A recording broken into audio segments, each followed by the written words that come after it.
Olá pessoal, sejam bem-vindos em mais um Diálogos de Fé. Estamos aqui diretamente dos estúdios da Igreja Presbiteriana de Curitiba. Hoje com o Ministério Cristianismo e Cultura, que tem um evento esse final de semana que é Conexões Reais em Tempo de Redes Sociais. Nós temos os nossos convidados aqui hoje, que é o Marco Chiodi e o Paulo Marins, que fazem parte desse importante ministério aqui da igreja. Então vocês fiquem atentos aí que a gente tem uma conversa muito boa com eles. Logo depois da nossa vinheta a gente já volta conversando com eles. Fica aí, aguenta conosco, beleza?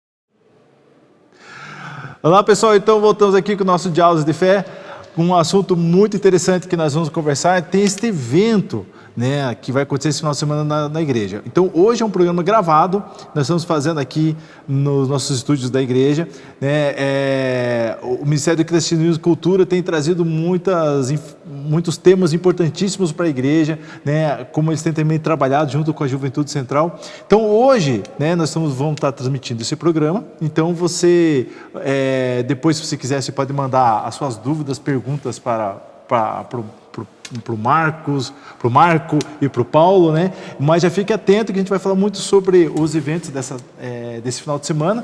E já vou começar aqui com o Paulo. Boa noite, Paulo. Tudo bem com você? Boa noite, Fabrício. Tudo bem, obrigado. Então tá bom. Boa noite, Marco. Quanto tempo, hein? Tudo bem? Quanto tempo? E você tá tudo bem? Tô tudo bem. E que bom, então. Então, pessoal, antes da gente começar o papo com eles, nós temos dois avisos, né? Esta semana tem um evento da SAF, né, que a gente já vai colocar aí na tela para vocês, que é a semana de oração, a corrente de oração que a SAF está fazendo, né, oração pelo Brasil. Você está vendo a jornada de oração pelo Brasil, né? Aí ore conosco pela nossa nação e pelas nossas eleições. E nós temos também o outro evento que está acontecendo essa semana aqui, que a gente vai falar hoje, né, que é as conexões reais na era das redes sociais. Então, esses já são os dois primeiros avisos que a gente vai passar para vocês e a gente já vai entrar aqui nesse assunto, né? Paulo, como é que né? Como é que vocês chegaram nesse assunto aí, conexões reais na era das redes sociais? Olha, porque é algo que está cada vez mais saltando os olhos, né? É um problema que está surgindo aí na nossa era, de que a gente está cada vez mais conectado, cada vez mais online, cada vez mais nas redes, que são coisas que trazem muitos benefícios. Inclusive a gente, né, se organizou para vir aqui através, né, das redes, né? E as pessoas estão vendo aí também através das redes. São coisas boas, mas também tem várias armadilhas aí, vários problemas de por um lado aproximar, por outro lado afastar as pessoas, né? Problemas também de vício, problemas de crianças, adolescentes que às vezes se envolvem demais e às vezes até coisas perigosas. Então, comportamentos também que se espalham, tipo como cancelamento, né? Cultura do cancelamento, vai ter palestras sobre isso. Então, é um negócio que é um problema da nossa época e também parece que a pandemia também reforçou, né? Porque a gente ficou mais em casa, mais isolado ainda. Então a gente aproveitou para tratar isso, que era um tema que a gente ainda não tinha tratado entre as atividades aí do Ministério. Certo. Marco, você é convidado, né, para participar, né, desse evento que vai acontecer esse final de semana, né? Como é que tem sido a tua aproximação aqui com o Ministério do Cristianismo e Cultura? Bom, eu sou amigo do Paulo há bastante tempo, né? Então, a gente está conversado muito sobre muitas coisas, né? Há muitos anos, né, Paulo? E em relação a esse tema, né, o Paulo me convidou para trazer uma oficina. São coisas que eu já tenho estudado desde o começo da pandemia, por conta da ABC2, que tem um grupo sobre discussão de tecnologia e tudo mais. E fora até da ABC2, tem surgido muitos indicativas de que as redes sociais, principalmente, ou tecnologia, mas principalmente as redes sociais, influenciam muito no nosso comportamento, em meios seculares até. Um exemplo, saiu hoje, isso quentinho, assim, saiu no jornal da Austrália, um colégio que baniu redes sociais, celular, redes sociais, durante um tempo, acho que é um mês, e teve uma melhora significativa em indicadores de comportamento entre as crianças, entre adolescentes. Então é uma coisa que está além até do escopo da igreja, não é só em meios cristãos que a gente tem discutido isso, em muitos lugares. Então eu achei ele super legal, que a IPC está fazendo isso, e o convite que o Paulo me fez. Então eu falei, cara, conta comigo. Legal. É interessante que a gente já teve, né, Paulo, um outro programa que a gente falou sobre a influência da tecnologia, né? Isso, eu acho que foi nesse que você veio, não foi, Marco? Foi também. Porque, então, o Marco já é nosso colaborador e o cara super prestativo, e a gente estava até brincando aqui que já faz parte quase do ministério. Uma hora eu vou receber a carteirinha nos Correios, né? Exatamente. Embora seja da nossa igreja irmã ali, metodista, já quase faz parte, tem colaborado bastante. E daí a gente convidou ele para dar uma oficina no evento, porque além de lidar com tecnologia, porque o Marco é engenheiro, doutor em engenharia, mas coitado, também, poxa vida, eu também sou engenheiro, né, mestrando em engenharia também. É um caminho que não tem volta. Não tem volta, né? E além disso, ele tem se preparado, já faz um tempo, né, se preparado para fazer a faculdade de filosofia, que é que vai começar amanhã. Começa amanhã. Então ele tem estudado também filosoficamente a tecnologia, que é um tema de estudo. Então é uma excelente colaboração. Venham aí, aproveitem para ouvir o conhecimento aí do nosso amigo. Legal, legal. Vê só, né, o Marco já falou um tema muito, muito interessante, né? Uma escola na Austrália, né? Isso, né? Austrália. Que baniu, né, as redes sociais e sentiu melhora com as crianças, né? Vocês, assim, na visão de vocês, né, que tem estudado esse tema, né, tem procurado, assim, vocês acreditam que as redes sociais são mais maléficas do que benéficas? Ou é uma questão, cada um sofre um efeito diferente? Posso responder? Pode. Eu não acredito na neutralidade da tecnologia. Então, as redes sociais, elas foram feitas refletindo a intenção de um grupo, de um programador, de alguém, tem toda aquela questão dos algoritmos e tudo mais. Então, eu não acredito que ela seja neutra. Não necessariamente ela seja ruim, e ela não necessariamente é boa, mas ela só não é neutra. Então, ela influencia a gente de alguma forma. Em algum sentido, eu acho que ela é boa, porque eu, por exemplo, mantenho contato com parentes, eu sou de Apiaí, né? Eu mantenho contato com os meus parentes e tudo mais, através do Facebook, do Instagram, do WhatsApp. Em outras medidas, eu vejo pessoas próximas que não deixam de se relacionar. Um dia eu estava na casa dos meus pais, por exemplo, eles estavam literalmente sentados 1,5 metro, um deles, e eles conversavam um com o outro pelo WhatsApp. Então, chegou um nível assim. Outra coisa que a gente tem visto, isso até está presente naquele documentário da Netflix, O Dilema das Redes, não sei quantos assistiram. Essas pessoas que fazem os algoritmos, eles estudam a psicologia dos seres humanos. Aparece, faltou só o Porreca agora aqui para estar participando, né? Mas esse pessoal estuda a psicologia, como lidar com as pessoas de forma que a nos viciar, nos prender e tudo mais, e até mesmo eu vou falar que vai parecer meio maquiavélico, né? Mas até a direcionar o nosso comportamento para algumas coisas. Então, eu acho que nesse sentido a gente tem que estar preparado, porque não tem como você abolir 100% a internet ou o celular e tudo mais. Mas nós temos que criar mecanismos entre nós mesmos, a comunidade, pessoas, nossas famílias, de forma a mitigar esses efeitos. Não porque parece às vezes que o Facebook, o Meta, né, hoje, que é dono do Facebook, Instagram e WhatsApp, parece que meio que manda nas nossas vidas, né? Eles sabem mais da gente do que nós mesmos. Inclusive, teve um caso engraçado de que, isso foi há alguns anos, o Google, no caso aqui, o outro ente do mal, né, o Google já estava indicando por e-mail uma família lá que tinha que comprar fraldas para uma moça lá que estava grávida, antes mesmo dela saber que estava grávida. Por coisa do tipo, eu passei mal, colocou no Google, o que pode ser? Não sei o que, tal Uma coisa, eu não estou me sentindo meio inchada. Começou causas no Google. De repente estava recebendo anúncio de fralda, sabe? Certo. Então eles conseguem prever algo sobre nós antes mesmo da gente ter consciência disso. Tem um escritor que eu acho um cara criativo, ele falou uma frase que eu achei interessante. Ele disse que o Google está dominando o mundo, mas de uma forma tão gentil que ninguém consegue se opor. É bem isso. É isso, gente, que é verdade. E eu acho interessante, assim, na dominação global do Google, né? Porque a gente fica vislumbrado pelo Google. A gente fala assim, nossa, tem o Google Lens, você vai facilitar a tua vida aqui. Então, assim, como que você não sabe? É só jogar no Google, né? Tem até umas brincadeirinhas assim. Então, a gente fica vislumbrado pela tecnologia e tudo mais, e a gente não discute mais. Nossa, mas será que é bom isso em algum sentido? Será que isso...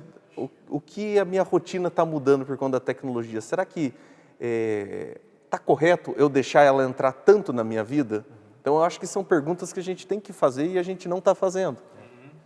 Quais são os efeitos de longo prazo, né? Às vezes é algo que resolve um problema ali imediato, né? Uma facilidade, mas essa facilidade às vezes vai causar outros problemas que a gente não percebe no primeiro momento. Por falar em problemas no primeiro momento, né? Nós temos a nossa campanha da ACP, que a gente vai passar um vídeo aqui com o nosso reverendo Nivaldo Nogueira. Não, Nivaldo Nogueira. Reverendo Nivaldo Furlan falando sobre a campanha do leite. Coloca aqui para nós, por favor, Marcão. Graça e paz, meus irmãos. Eu venho aqui fazer um convite para que você esteja participando da nossa campanha. Mais uma vez, nossa criançada precisa do seu leitinho. Então, faça aí a sua doação. Lembre-se de uma coisa, sempre a doação do leite acontece no primeiro domingo de cada mês. Mas se você não tem condição de trazer o leite até aqui, a nossa igreja, você pode também fazer uma oferta, isso em espécie. Lembre-se, os nossos projetos têm necessidade. Eles são nossos projetos. A ACP é nosso braço aqui da igreja. Por isso você fica com esse grande convite, que eu tenho certeza que é você sendo um instrumento de Deus na vida das nossas crianças. E lembre-se, acompanhe aí as nossas notícias, tanto no Face, quanto no YouTube e no Instagram. Deus te abençoe, que você seja realmente abençoado e abençoador. Um grande abraço.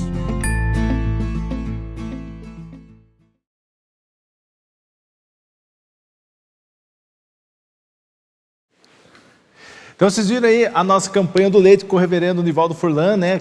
Ajudem lá as crianças do Lar Ministry Leader, né? Então hoje a gente está aqui no programa, a gente está gravando esse programa hoje aqui com o Marco Chiodi e com o Paulo Marins, que vieram falar sobre o evento, né, Conexões Reais na Era das Redes Sociais, né? Então você que estiver assistindo o programa, depois você pode entrar em contato com eles vão dar mais informações aqui, como é que você pode participar do evento, né? Então vai ser um evento que vai ser aqui na nossa igreja, e também é importante a gente já dar alguns avisos para vocês também sobre o que vai acontecer aqui durante a semana. Nós temos, daqui a pouco a gente vai passar um vídeo sobre o Ousa Ser Firme da Juventude, né? Vamos passar aí mais algumas informações e a gente vai poder também discutir, falar mais ao final do programa mais alguns avisos das outras atividades da igreja, né? Bom, Paulo, a gente estava falando sobre tecnologia, né? Do Google, né? Dessa facilidade que o Google tem, né? Assim, não fica também muito fácil para a gente usar a tecnologia sem pensar? Tipo assim, sem discutir o que é o efeito da tecnologia? A gente já teve até essa conversa, né? Mas parece que ficou tão fácil que a gente não pensa no efeito assim, maléfico da tecnologia. Ou eu estou sendo pessimista? Sim, às vezes nem é maléfico, às vezes é só um efeito colateral, né? Uhum. Eu lembro que na faculdade de administração a gente quando estudava em sistemas, às vezes, se você tem assim, todas as partes de um sistema tentando fazer o melhor para si, elas acabam causando né, uma sobrecarga, alguma coisa assim. E eu tenho um exemplo assim, da minha própria experiência que eu gosto de comentar, é que eu trabalho na UFPR, certo. E quando eu entrei lá, a gente ainda fazia processo de papel, assim, tinha muita coisa que era com papel mesmo. A gente pegava, anexava as coisas e levava até outro departamento. E hoje é tudo online, né? Tudo tem sistema para processos, para matrículas, para gestão, tudo com um monte de sistema. Que, por um lado, é ótimo porque economiza papel, porque economiza tempo, porque está tudo lá bem arquivado, é fácil de controlar. Por um lado, é excelente. Mas eu percebi que, para minha saúde, teve um prejuízo. Porque eu passo daí agora o dia inteiro com a tela no computador, porque eu não levanto para ir para outro lugar, né? Passo o dia inteiro sentado, tá o tempo inteiro ali surgindo coisas. Então, é um negócio que, por um lado, facilita meu trabalho, por outro lado, também acaba trazendo problemas que antes eu não tinha. Certo. Então, eu acho que a gente não pode ter essa visão ingênua de achar que a tecnologia, simplesmente tudo que surge de novo, tudo que é facilidade, vai ser um bem, necessariamente, para a gente. Às vezes, tem algumas coisas algumas dificuldades, digamos assim, que são benéficas. Às vezes, você levantar e ter que levar o negócio lá, né? Às vezes é importante para você, pelo menos, circular o sangue nas pernas. Então, às vezes, a tecnologia traz essa promessa de tirar todas as limitações da nossa vida, né? De facilitar tudo. E desconsidera o fato de que algumas limitações elas existem para o nosso bem até mesmo. Ah, entendi. Certo. Uma das coisas que eu acho que é importante a gente lembrar das dificuldades é que as dificuldades nos moldam, né? Um exemplo que eu estava conversando com a minha irmã antes de ontem, que a minha sobrinha está na segunda série, né? E pediram uma calculadora para ela. Daí eu olhei para minha irmã e falei assim: você vai comprar uma calculadora para Ana Clara? Tipo, o objetivo não é ela aprender matemática, não é aprender a somar e tudo mais. O resultado é importante, mas às vezes o processo, aquilo que você vai aprender fazendo. Claro, gente, calculadora é uma coisa fantástica, eu uso também. Facilita muito a vida da gente, mas dependendo da dificuldade, ela está ali justamente para a gente aprender o processo, para a gente aprender a ter raciocínio lógico e tudo mais. Então, a gente também tem que pensar um pouco nessas coisas. Com a facilidade, até que ponto vale a pena facilitar as coisas, sabe? E vê só, a gente está falando de facilitar as coisas, né? E acho que aí, eu posso dizer por mim, né? A gente fazendo aqui a pesquisa sobre o resgate histórico da nossa igreja, graças a Deus a gente achou arquivos valiosos aí na internet dos missionários que vieram para cá e tudo mais. Coisas que, se a gente pensasse na época lá do reverendo Oswaldo, que fazia a pesquisa aqui, né, na igreja, né, ele não teve acesso, né? E hoje a gente tem as revistas missionárias digitalizadas online, né? E aí vem uma questão que se fala muito, né? O cristão, né, que está envolvido com cultura, né? Ou está envolvido na igreja, desculpe, né? A pergunta é essa. Está envolvido na igreja. Ele pode procurar acesso à informação de cultura além da Bíblia? Ou ele tem que ficar fechado só na Bíblia? Vamos dizer, o cara pode, né? O cara é um cristão que lê a Bíblia, mas ele pode ler Schopenhauer, né? Ou pode ler um Kant, por acaso. Você acha que é saudável ele sair apenas da Bíblia? A Bíblia ela tem que ser a nossa fonte, né? O nosso guia, e justamente o guia para nos saber interpretar então as outras coisas, né? Certo. Não é para a gente ficar lendo apenas a Bíblia e nada mais, porque daí até a gente está perdendo algo que a Bíblia nos dá, que, então é a sabedoria para justamente julgar essas outras coisas, né?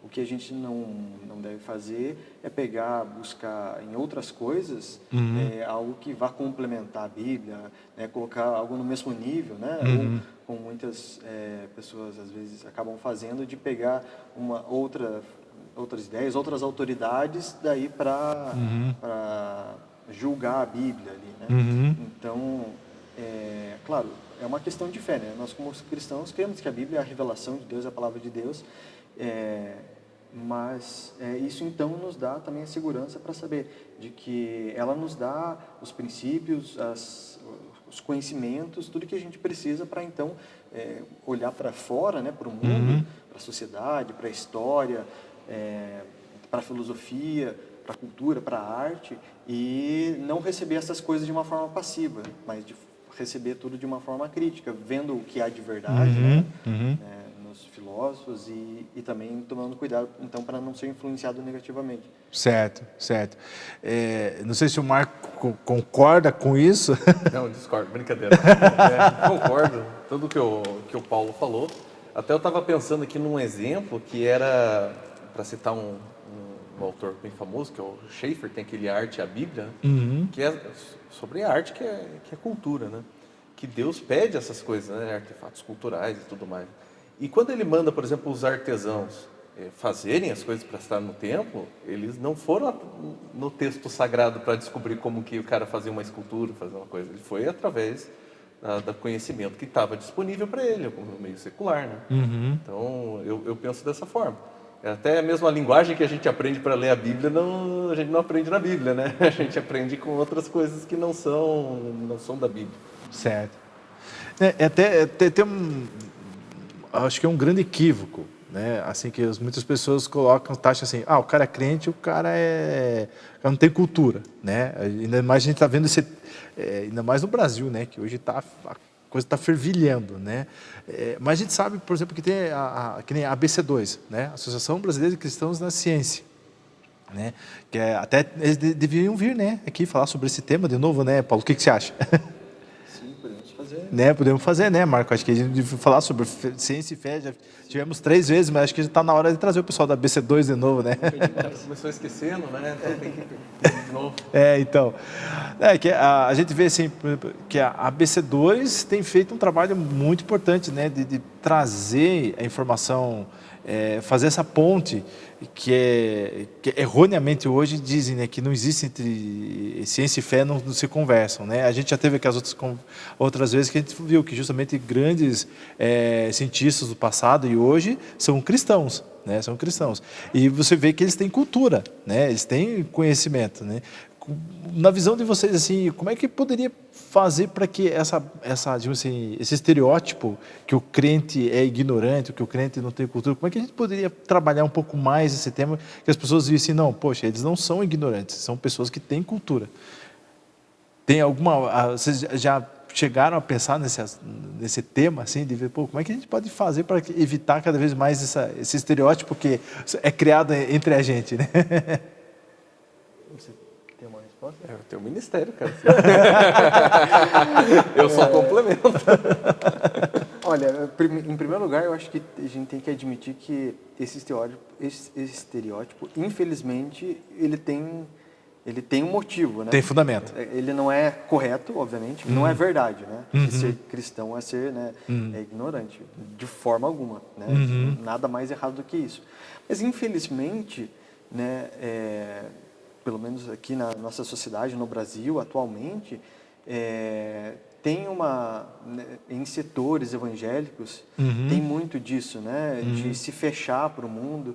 Tem várias explicações, assim, realmente históricas, sociais, de por que os evangélicos no Brasil foram se fechando, se afastando da sociedade. Porque, de fato, isso é um fenômeno que aconteceu mesmo, né? Tem a ver também com as missões que vieram de fora, né, as missões americanas que chegaram aqui num país católico, né, na época oficialmente católico, então acabaram se fechando em si, né, para não criar embate, né, tinha resistência e tudo, então a igreja evangélica, né, protestante no Brasil tendeu a se fechar dentro de si, não interagir tanto com a cultura, com a sociedade, né, com a política, a arte, embora, novamente, né, há casos, né, mas e acho que também na atualidade, né, hoje ainda tem movimentos assim muito que valorizam muito a emoção, o sentimento, então acham que, por exemplo, questões intelectuais esfriam a fé, por exemplo.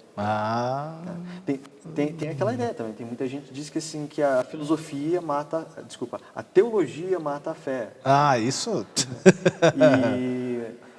claro, novamente, né, todo estereótipo ele tem alguma razão, tem um motivo por que surgiu aquilo. Certo. Porque, de fato, tem gente que vai para um seminário, vai estudar filosofia e teologia e não tem as coisas muito claras, às vezes não tem uma fé genuína, às vezes acaba sendo influenciado por algumas vertentes, né, que estão, né, desviantes, então acontece. Mas não é que a teologia em si vai esfriar a fé, muito pelo contrário. Uma boa teologia alimenta, né, acende a chama da fé.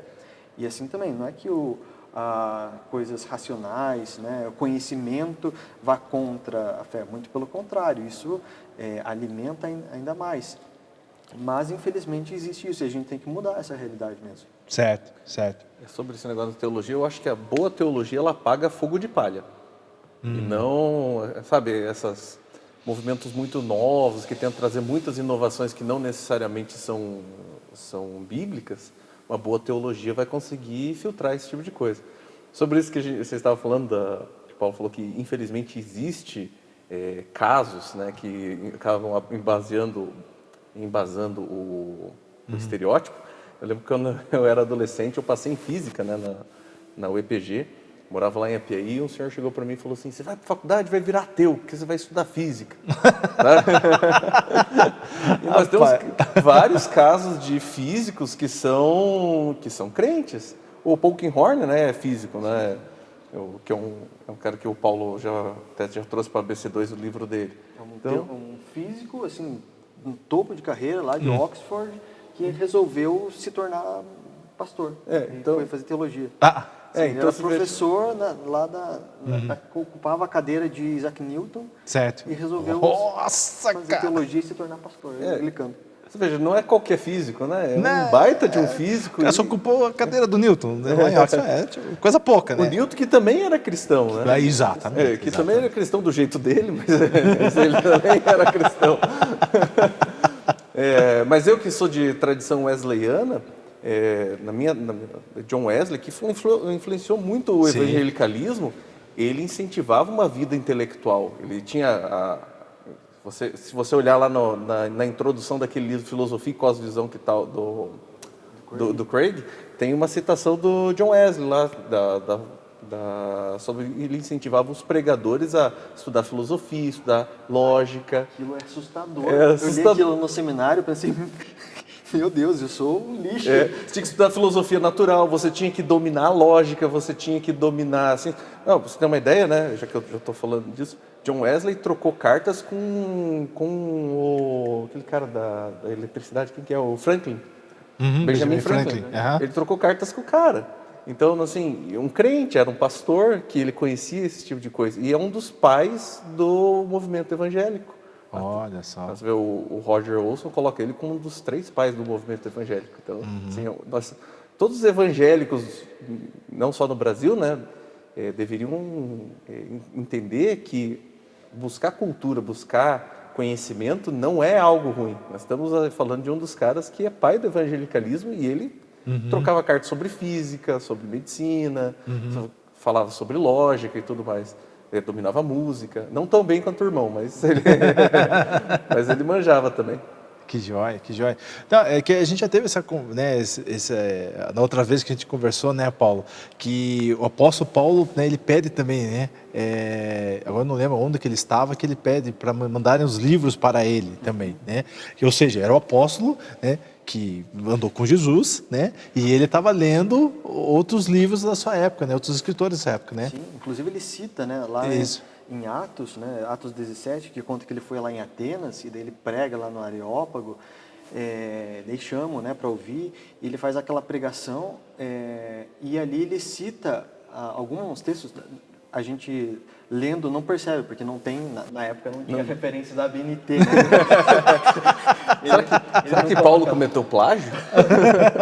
Não, mas em uma parte ele fala, como dizem os vossos poetas, né? Aquilo que ele fala, porque nele vivemos, nos movemos e existimos, aquilo ele não tirou do Antigo Testamento, aquilo ele tirou de um dos poetas gregos. Ele pega aquela expressão aplicando para o nosso Deus. Então, ele conhecia a cultura da época e sabia dialogar, sabia conversar com eles. Claro, ele não absorvia tudo, né? Ele até nesse sermão é muito legal porque ele fala concordando, falando, vocês estão certos nisso, estão certos nisso, estão certos nisso. Entretanto, né, daí fala de Cristo e fala da outra parte que eles não... Que era um confronto cultural ali, né? Tanto que chegou um momento que eles pararam lá, não quiseram mais ouvir, né? E várias outras pessoas se converteram. Mas então ele conhecia a cultura a qual ele estava se dirigindo. E Paulo, que era, nessa época, construía tendas, né? Construía tendas e tinha... Mas a gente nota que tinha uma cultura, né? Que ele podia conversar com as pessoas em vários ramos, né? Que é uma coisa que a gente, quando estuda a história dos missionários presbiterianos que vieram para o Brasil, conhecia uma cultura muito vasta também, né? Pelo menos aqueles que deixaram registro, a gente nota que eles tinham conhecimentos de economia, política, geografia, histórias, né? Então, sabiam conversar com vários ramos, né? Aí da sociedade. Que chama atenção, e esse é um tema, né? Que muitas vezes você entra na internet, né? Esse campo, né, vasto, amplo, né, que sempre quando fala sobre crente, né, já vem um estereótipo, né, poxa, os caras são um bando de ignorantes, né, e mais ainda, né, você fica vendo, poxa, mas as pessoas não conhecem diversas, né, como o Marco falou, né, vários personagens assim da ciência mesmo, né, que são cristãos, tem um background cristão, né. E por falar em background cristão, nós temos o nosso Ouse Ser Firme, que vai acontecer aqui da Juventude Central, né? Vamos ver um vídeo aí do Ouse Ser Firme. Colocar para nós, Marcão. Achei engraçado. Fala galera, eu sou o GG da Secretaria de Acampamentos da UMP Central de Curitiba e eu tenho um convite especial. Nos dias 9 a 11 de setembro nós teremos o Ouse Camp ali em Palmeira, Paraná, e nós queremos vocês com a gente. Então acessem ousecamp.org e façam já as inscrições de vocês, porque as vagas são limitadas. Vai ser um momento incrível de comunhão com Deus e com a nossa igreja. Esperamos vocês, vem com a gente!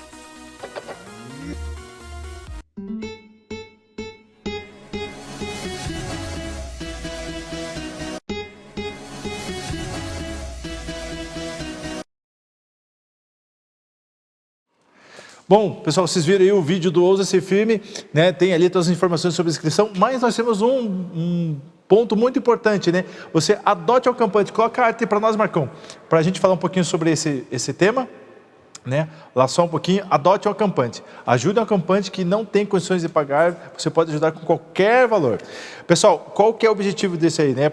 Você pode procurar o diácono Lucas Alves, né? Ele pode vir, vai ajudar vocês. Qual que é o objetivo? Nós temos alguns jovens carentes que querem participar do Ouse Ser Firme. Então, a igreja, a gente está abrindo isso para a igreja, né? Para aqueles que têm o desejo de ajudar, para que esses jovens venham participar aqui do evento do Ouse Ser Firme, que é um acampamento da juventude, né? Aí já teve esse período da pandemia que a gente não pôde fazer, né? A gente só teve o day camp.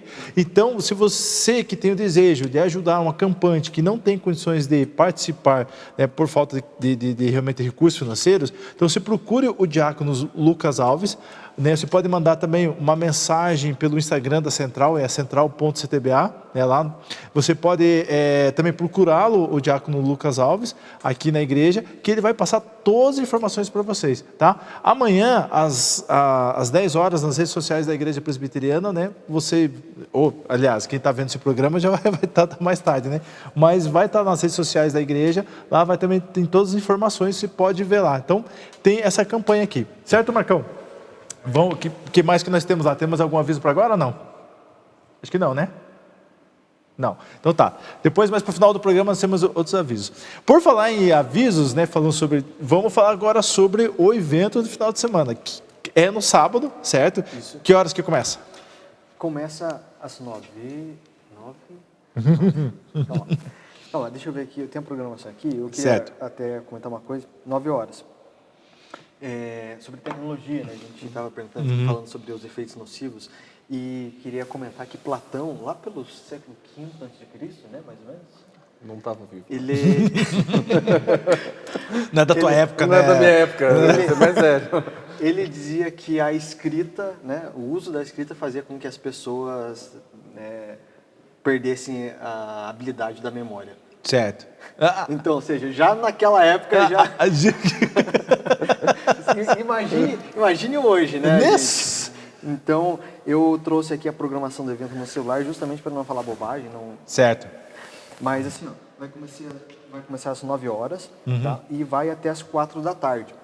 A gente vai ter de manhã 2 palestras e de tarde nós vamos ter 2 rodadas de oficinas. Em que a gente vai ter 4 oficinas que vão acontecer simultaneamente 2 vezes. Então, ou seja, cada um vai poder escolher 2 de 4 para participar.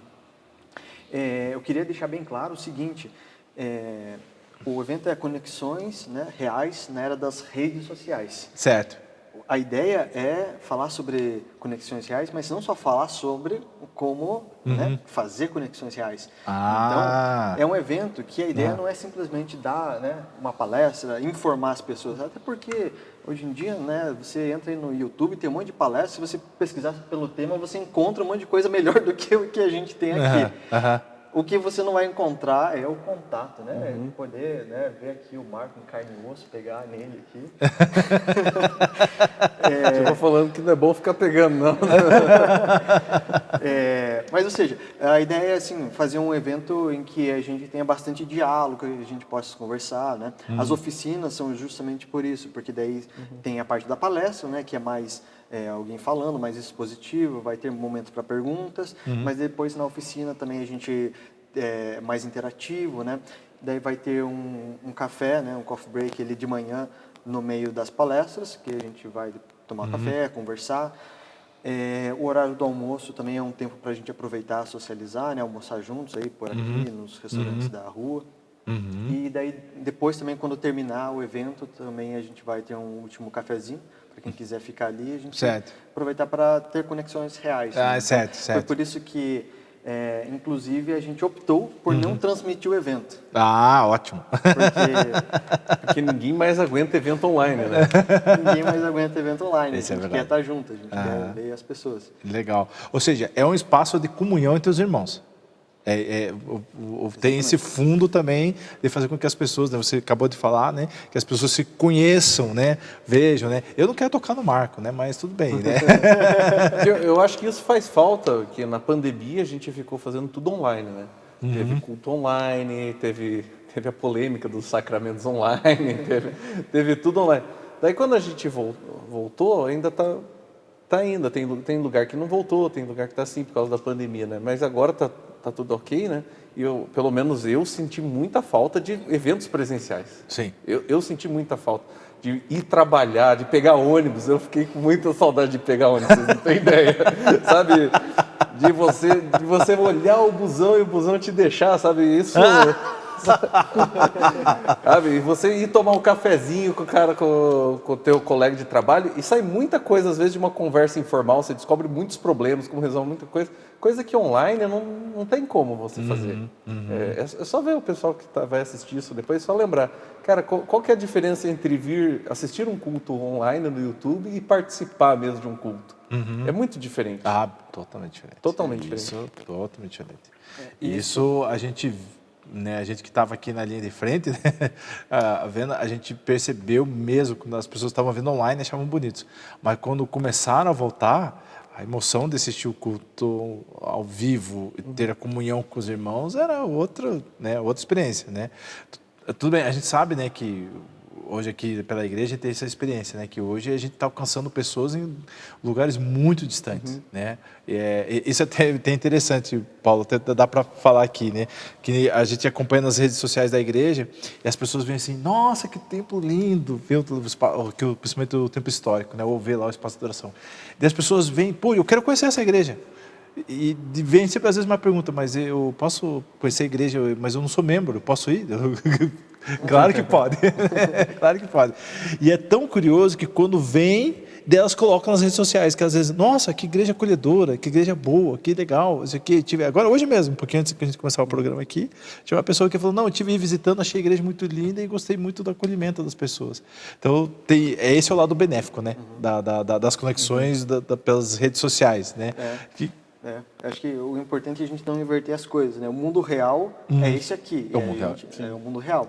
Existe um mundo virtual que pode enriquecer o mundo real. Né? Ah, perfeito. O Né? problema é se a gente faz o contrário, se a gente passa a nossa vida para o mundo virtual, que ele não é concreto, né? Não é palpável, não é real, é virtual. É virtual, né? A gente transfere a nossa vida para lá, a gente está empobrecendo a nossa vida real. E tem acontecido muito. Principalmente, hoje em dia, a gente não tem ainda o metaverso do meta, né? Mas os protótipos que tem, já tem muita gente trocando a interação de pessoas pela realidade virtual, que é preocupante. Uns anos até antes do metaverso ter a ideia do óculos de realidade virtual, né, do VR, muita gente trocava as interações sociais por exemplo, né, a pessoa queria uma namorada. O moleque lá queria uma namorada, não conseguia, ele baixava um jogo de relacionamento, entendeu? Isso acontecia muito. Então, daí a pessoa falava assim, pô, mas você tem que sair de casa. Não, tudo que eu tenho aqui, a interação que eu preciso está no jogo, sabe? Isso tem acontecido. E mais do que as pessoas gostariam, né? Uns anos atrás, a Coreia do Sul foi um dos primeiros países a colocar o vício em internet como uma patologia, depois de um caso de um menino que morreu, de tanto ficar no computador. Ele não saía, não se alimentava direito, ele teve um ataque do coração. Olha. Só completar, tem uma questão teológica aí, porque um pouco dessa tendência, e é uma tendência cada vez mais, né? O metaverso, né, vai vir, é uma tendência cada vez mais da gente digitalizar, virtualizar o mundo, a nossa vida. E essa tendência, ela é impulsionada por uma visão da realidade, uma visão do ser humano, a visão de que nossa materialidade é uma limitação, é algo que tem que ser transcendido, tem que ser superado. E nós, como cristãos, a gente tem uma visão contrária, né? Deus nos criou, né, com corpo, né? Soprou o Espírito em nós, mas nos criou assim e disse que isso era bom.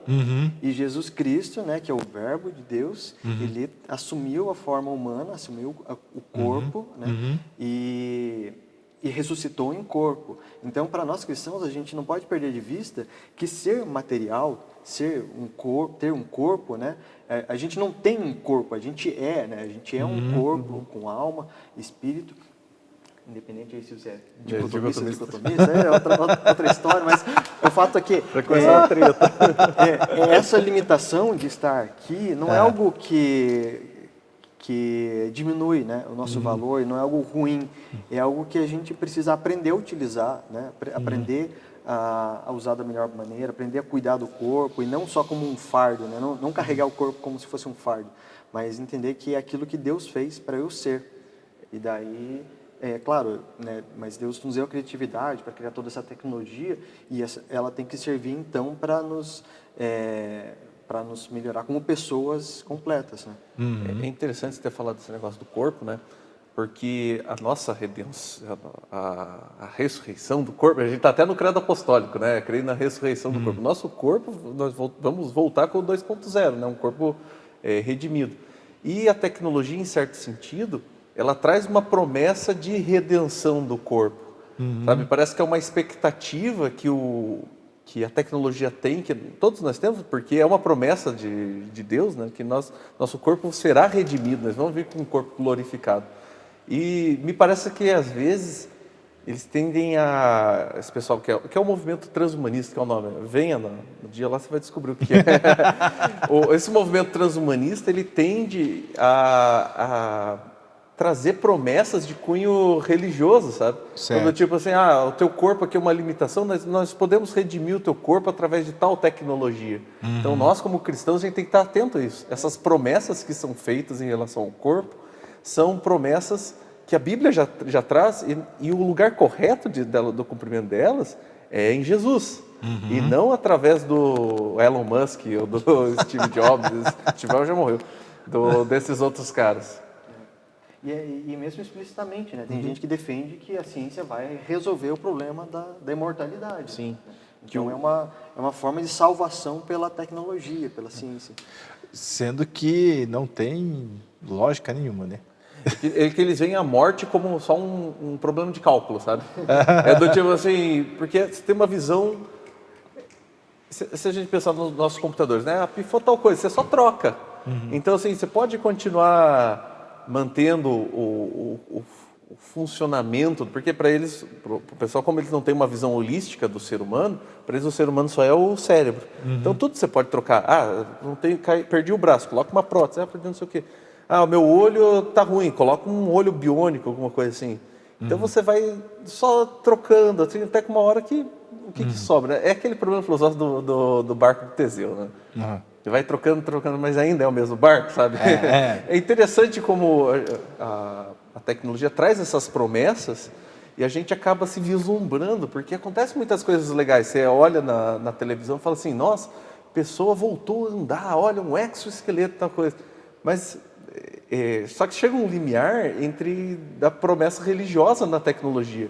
Eu acho que nós, como cristãos, a gente tem que estar atento a esse tipo de coisa. Será que eu estou depositando a minha fé em Deus, em Jesus, ou no pesquisador, ou na tecnologia? Eu acho que esse é o ponto que a gente tem que ficar muito atento. É engraçado você estar falando isso, lembrei de uma piada entre o pessoal que gosta de guitarra, que fala assim, o cara compra uma guitarra, daí o cara troca, mas eu não gostei desses captadores, tira, troca, põe outro.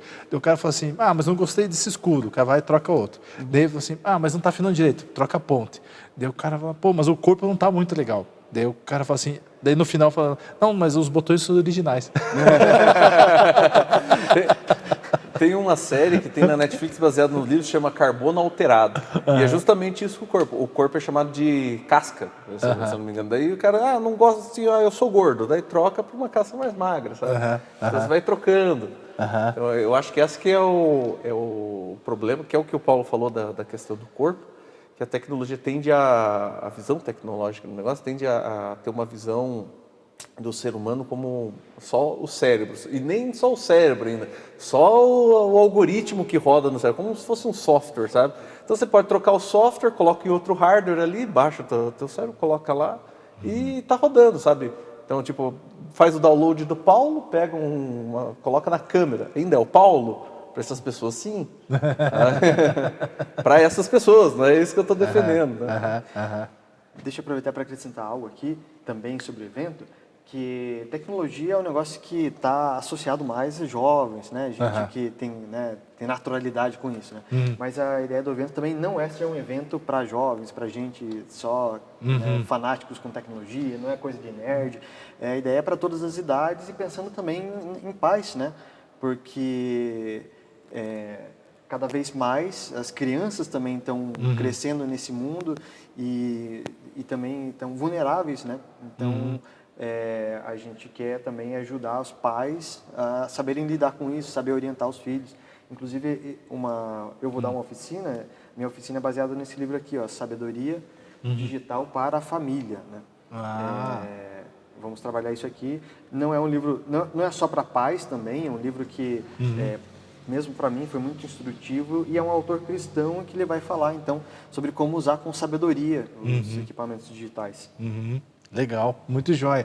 Isso eu tenho que ver para o meu filho, né? Entendeu? Pois é. Quando eu com o meu moleque. Veja só, a gente falando desse tema aqui bem amplo, né? Acho que é um tema bem amplo, assim. Eu acho algo que você falou, Paulo, me chamou muita atenção. Pelo fato que a tecnologia, o virtual, na verdade, tem que nos trazer para o real, né? Ele é um complemento para o real, né? E a gente vê muito... Eu vou dar um exemplo aqui da igreja. Por exemplo, sexta-feira tem um evento com os adolescentes e pré-adolescentes aqui na igreja, né? Já vem de alguns meses que eles mudaram um pouco a metodologia de como estão lidando com os adolescentes. E tem, claro, né, tem o momento do louvor, o momento da palavra, mas eles têm um momento depois que eles se extravasam aqui, né? E as crianças brincam mesmo, né? Eles se divertem. Sexta-feira tá bonito de ver a coisa aqui. E a gente vê que eles, durante a semana, eles ficam se conversando no WhatsApp.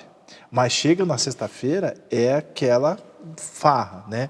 Então, a gente tem visto muito mesmo que que o digital tem trazido a interação com o real aqui na igreja. E eles, muitas vezes, eles ficam conversando, dizendo o que aconteceu lá na igreja, entendeu? Não, aconteceu isso, aconteceu aquilo, nós tivemos a competição daquilo, competição daquele outro, e eles ficam ali conversando entre eles, né?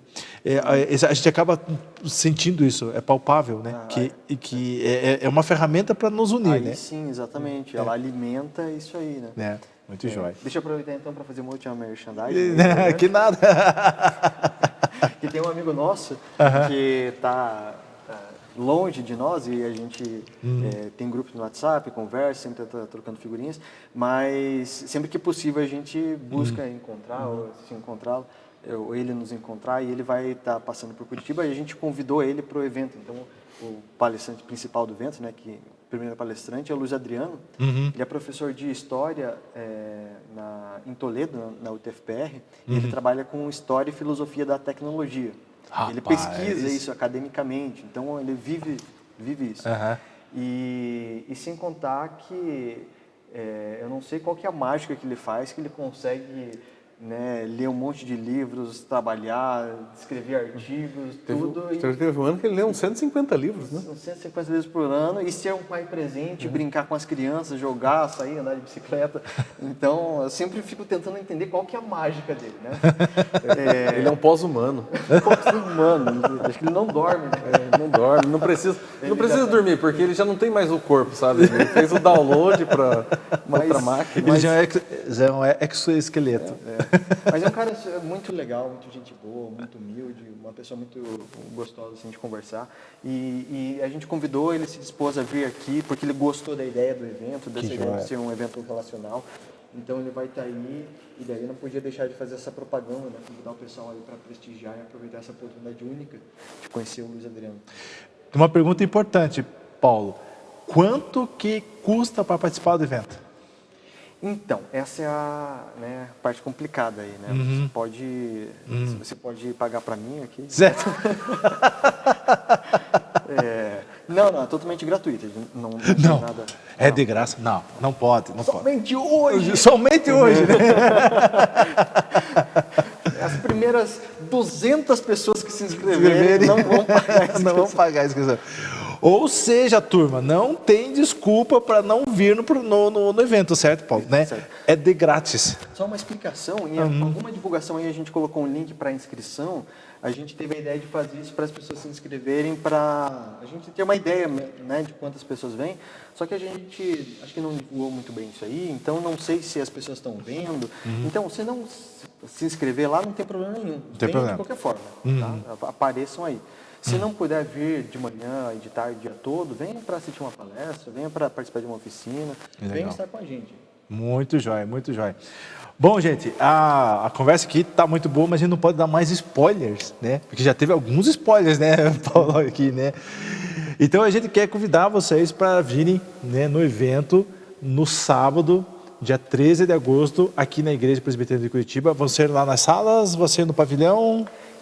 Vai ser lá no espaço de adoração, No né? espaço E daí de depois as oficinas vão ser nas salas. A gente vai colocar uma sinalização aqui para não se perder. Legal, né? As pessoas às vezes se perdem aqui, por que parece. Eu me perco aqui. Né? Então. Então, pessoal, começa lá no espaço de adoração, depois as oficinas, como o Paulo falou, vão ser ali nas salas. Então, pessoal, é de graça. Vai ter lanchinho e tem muita cultura, muito conhecimento, tem muita informação do real, né, com pessoas reais, falando ali sobre as conexões reais nesse mundo das redes sociais. Eu quero aqui, antes de a gente já se caminhar aqui para o final do programa, Paulo, só dar uma conta como é que tá os eventos, além desse evento do Cristianismo e Cultura, como é que tá a programação aqui para a igreja aos domingos, né? E até o final do ano tem mais alguma coisa programada? Como é que tá?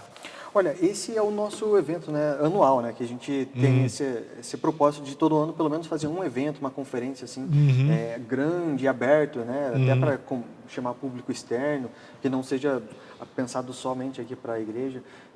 Esse é o evento do ano.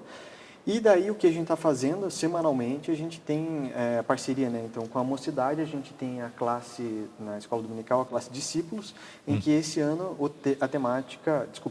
esse semestre, até o final do ano, a temática vai ser sobre ética cristã. Aliás, nós temos a arte aí, né, Marcão? a arte sobre ética cristã, coloca ele para nós.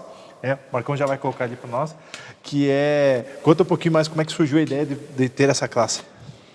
A ideia é... Né, Aí, ó, ética cristã. Então. respostas para os dilemas atuais. Aham. A ideia é pegar o boi pelo chifre, entendeu? É encarar os problemas complicados. Certo. Porque a gente também já teve, então, um semestre inteiro aí de cosmovisão cristã. Já temos trabalhado isso faz um tempo, na ideia assim, de moldar uma mentalidade cristã, de como a gente, com os princípios bíblicos, com o que a Bíblia nos ensina, então pensar sobre as questões atuais. E agora, então, a gente vai pegar as questões específicas, né, as questões complicadas, e falar sobre sexualidade, sobre economia, sobre sociedade, sobre ecologia. Então, várias questões que são dilemas aí da nossa sociedade, a gente vai conversar. Claro, a gente não tem a resposta definitiva para os assuntos, né? São questões complexas, mas a gente vai tentar, então, né, utilizando ali as escrituras, ver como que a gente pode pensar biblicamente esses temas. Não vai entrar nesse tema, um tema fácil de lá, chamado política? Então, política, a gente escolheu não tocar nesse ano. Vocês devem imaginar o porquê, né? Esse ano é um ano delicado. A gente, como ministério, esse é um dos eixos, né, do nosso ministério, a gente tocar no assunto, mas a gente também tem que ter sabedoria, né, de saber quando tocar, e às vezes quando está em cima do momento mais efervescente, talvez não é o melhor momento, uma vez que a gente já esteve tratando isso. Ano passado a gente fez um evento justamente sobre isso, então esse ano a gente optou por outras coisas. Como... Não fugindo do tema, né, mas porque a gente já trabalhou isso e a gente queria trabalhar outros temas que no final acabam também tendo implicações para a política, né? Questões éticas aí, por exemplo. Legal. Como eu citei, por exemplo, a ecologia é uma coisa que o cristão tem que considerar também na hora de escolher o seu voto, né? Legal, muito jóia, muito jóia. Não, é porque num mundo tão polarizado, né? Porque não é só o Brasil que está polarizado, né? No mundo, mas no Brasilzinho, né? Assim, um paísinho um pouco complexo, que é, né? Assim, né? Ainda mais os cenários entre os possíveis candidatos que estão surgindo aí, né? A coisa é um tema espinhoso, né? Para a gente tratar, né?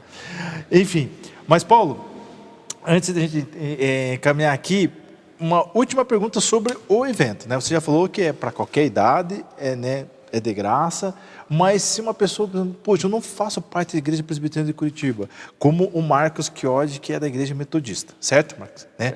Eu sou, por exemplo, de outra denominação que não é reformada, mas, enfim, né? Eu quero participar, pode vir?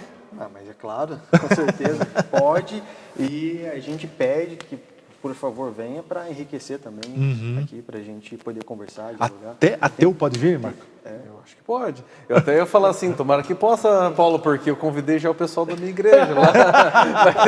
Tomara que possa mesmo agora. A gente descobre que não pode, mas eu falei... Pode, ó, tem gente que não é presbiteriana e é legal.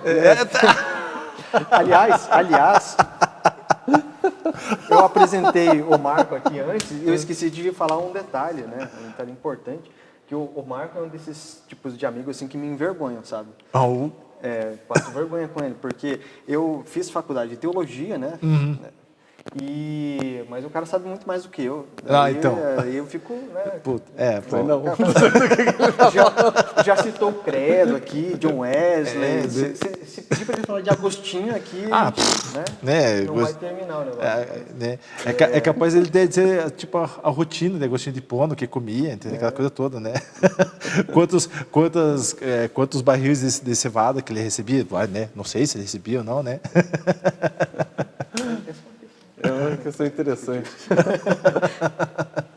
Não, eu estou falando por isso que eu li uma biografia de Johann Sebastian Bach, que tinha os contratos dele, né? Então, tinha lá quanto que ele ia ganhar em dinheiro, ele ganhava quanto que ele ganhava de barril de cevada para fazer cerveja.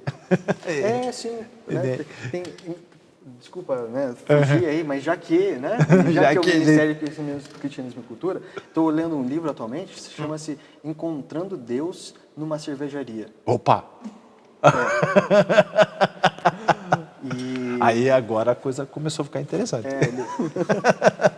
Ele fala, assim, sem dar spoiler, né? Só uns detalhezinhos, ele fala sobre uma cerveja específica que não tem no Brasil a marca, né? A marca Guinness, uma cerveja irlandesa.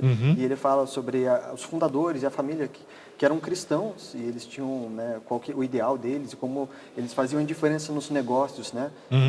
No tratamento dos funcionários, nos investimentos, né? Investiram muito em missão. Então ele fala um pouco disso e fala também um pouco da história da cerveja, explica por que durante muito tempo era muito utilizada, né? Porque era uma forma de beber água pura, né? Certo. Porque o álcool matava as impurezas, e às vezes eles não tinham muito conhecimento e não tinham como purificar a água, era uma forma de ter isso aí. E outros detalhes, assim, ele vai lidando com isso, explicando como que surgiu o preconceito também, de que não pode... que beber é totalmente pecado, mas também entendendo que também os abusos, obviamente, ele não vai dizer, né, para tomar cuidado, né, que está na Bíblia, né, fala para não se embriagar, mas, ou seja, é a cultura também, tem uma cultura por trás aí, e a gente precisa conhecer também, estudar e ter um posicionamento maduro a respeito, né. E tem as cervejas trapistas, né, que são belgas, também, né, são cervejas finas feitas pelos monges trapistas, né, que eles faziam uma cerveja muito fina, né. E nós temos alguém que faz cerveja, né. Temos nosso primo que faz nosso cerveja. Primo, nosso querido Primo Heron. Um abraço aí pro Heron. Heron, né? Enfim, né, é uma outra cultura, né? Posso só acrescentar uma última coisa? Estava conversando sobre isso, sobre a cerveja trapista, né, com o meu sogro, e ele disse que viu uma entrevista uma vez de um monge, cara que trabalhava, né, porque são cervejas que são feitas por monges no monastério, né? Exatamente. Os trapistas. E é considerada uma das melhores cervejas do mundo. Sim. E daí perguntaram para o monge, né, por que a cerveja de vocês é tão boa? E daí ele falou assim, por causa do nosso tempo de conversa com Deus. Oh! E daí o cara, né, repórter assim, como assim? O que tem a ver? Daí ele falou, não, a gente tem o nosso momento de oração, que a gente conversa com Deus, e é o tempo que a gente passa ali com Deus, e quando a gente termina, a gente sabe que a gente já teve o mais importante do dia. Daí o resto não tem o que se preocupar, então a gente pode se dedicar com total dedicação ao trabalho, sem se preocupar com outras coisas. Olha só, que joia, muito bom, muito bom. Bom, pessoal, esse papo aqui vai longe, né, Paulo? Se a gente deixar aqui, a gente vai falar sobre cristianismo e cultura, a gente tudo, né? vai embora, né? Então, pessoal, eu quero agradecer aqui ao Paulo Marins. Quero agradecer o Marco de novo por ter vindo. Obrigado, Marco. Quanto tempo, né, que se não aparecia aqui, né? Já tem o convite para a BC2 vir, né? Temos que marcar uma data para a BC2 vir. O Marco faz parte também da liderança, né, do grupo local da BC2. Legal. Cúpula. Tá tendo os encontros aqui, né? Aqui na igreja? Tá tendo, É uma vez por mês? Uma vez por mês. Então tá, já sabem que do próximo Diálogos e Festas já sabem uma informação importante, que está tendo encontros da ABC2 uma vez por mês aqui na igreja. Bom, pessoal, antes de terminar, nós temos mais alguns avisos. Coloca aí, Marcão, para nós, por favor. O que nós temos aí? Culto da família, pessoal. Graças a Deus, vamos ter de novo este mês o culto da família, dia 26 de agosto, às 19h30, aqui na igreja, na sexta-feira, né, com o pastor Lucas Zub Dutra, lá do pastor Jovens da PIB, né, da nossa igreja irmã, da Igreja Batista aqui de Curitiba. Então, você venha, já marque na sua agenda, dia 26 de agosto, às 9h30, aqui no Espaço de Adoração. Tá? Importante, pessoal, algumas pessoas têm confundido que acham que o culto da família é às 20 horas, mas não é, às 19h30, né, que coincide também com o trabalho com os adolescentes nesse dia. Então, venham aí no evento, né? O que mais que nós temos lá, Marcão? Né? A gente já falou do Ouse Camp, né? Chamados para fora, né? De 9 a 11 de setembro, vai ser lá em Palmeira. As inscrições se tem ali no ousecamp.org. O que mais, Marcão? Temos a campanha, né, aí Doe Amor em Forma de Calor, que é justamente para arrecadar agasalhos, toucas, cachecóis, luvas e meias em bom estado, tá, pessoal? Por favor, né? Não vá mandar meia furada, né? Ali que o pessoal do nosso Amor que Comove está reunindo aí para fazer doação, né? E o ponto de coleta é aqui na nossa igreja. Traga que a gente está recebendo, né? E temos aí Poesia para a Vida, estudo do livro dos Salmos, acontecendo na Escola Bíblica Dominical aqui no Templo Histórico. É a classe conjunta, né? Está sendo muito bom, já começou esse domingo, então venham assistir essa série, está sendo muito jóia, tá? E o que mais nós temos? Já falamos de ética cristã, né, com o pessoal aqui do Ministério Cristianismo e Cultura. E os nossos cultos durante a semana, que acontece na quarta-feira, a partir do meio-dia, um culto mais curtinho, né, meia hora, bem simples, uma oração, uma breve devocional, né, e que a gente ora, está aqui. Então venha, você está aqui almoçando pelo centro, mora aqui perto, então vem aqui ter o culto. E um culto mais já tradicional, às quintas-feiras, a partir das 15 horas, aqui na nossa igreja, aqui no Templo Histórico. Né? Que mais? Não temos mais nada, Marcão? Acho que é isso aí, né? Então, pessoal, a gente quer agradecer novamente aqui ao Paulo, quero agradecer ao Marco, venho no evento, né? Como a gente disse, é para qualquer idade, né? É de graça, vai ter lanchinho, é para qualquer pessoa, pode vir, né? Pode vir assistir o evento, né? Participar. E como o Paulo falou, gente, é para criar conexões reais, é um momento também de comunhão entre os irmãos da fé e aqueles que quiserem conhecer mais sobre cristianismo e cultura, certo? É isso aí. Então, pessoal, a gente termina o nosso programa hoje aqui. Semana que vem ainda nós não temos nosso convidado confirmado, mas se eles confirmarem, vai ser um tema muito jóia. Você pode também acompanhar pelas redes sociais da Igreja Presbiteriana de Curitiba, @IPCTBA, e também pelas redes sociais do Diálogos de Fé. Lá no Instagram é Diálogos de Fé Oficial e no Facebook, dialogosdefé.ipctba, beleza, gente? Então, se inscreva lá nos nossos canais aqui do Diálogos de Fé, que você vai também ficar sabendo das novidades aqui da igreja, das novidades do programa, e você vai poder também acompanhar outros assuntos aqui que a gente tem abordado no programa, tá bom? E também da nossa querida Igreja Presbiteriana de Curitiba. Como sempre, para a gente terminar, um pouquinho de cultura com o nosso querido e majestoso Coral da Fraternidade. A gente espera vocês até semana que vem, mais um Diálogos de Fé. Até mais, pessoal.